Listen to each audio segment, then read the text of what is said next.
आज देखो मैंने केनता वर्षा होउछे सुंदर बड़े। Hello friend, good morning. आशा करछे तमे माने भी भल थिबो, मुई भी भल अच्छे। तो आज मुई आसली आउ मैगी खाइली। मैगी खाई सारला बाद एटा मुई झुनगा काटली। झुनगा काटला बाद झुनगा पियाज तारपरे मुई आलू काटली। कांजी मते आलू पियाज झुनगार सब्जी बनावार थिला।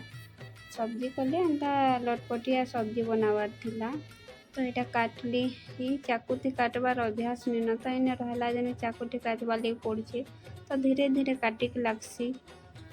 काटी सारली तार बाद धोई सारला बाद देखो आलूटा केनता गजा गजा हो जाइए ना, बेसी दिन रही गले ना एंता सब हेसी। धोई धुआ सारिक एखन मुझे देखो मोर कढ़े के छुटकुटे कढ़े सारा फुटन देदेली।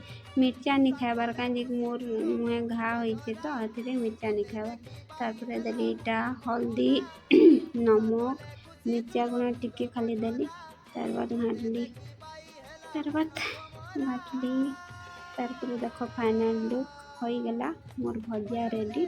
तारपरे मुझे खाइली लेंबू मिर्चा लहसुन टिके नहीं चिट कली आ भल लगवा जो दाल तड़का होता आ भात एटा खाइली हो गला।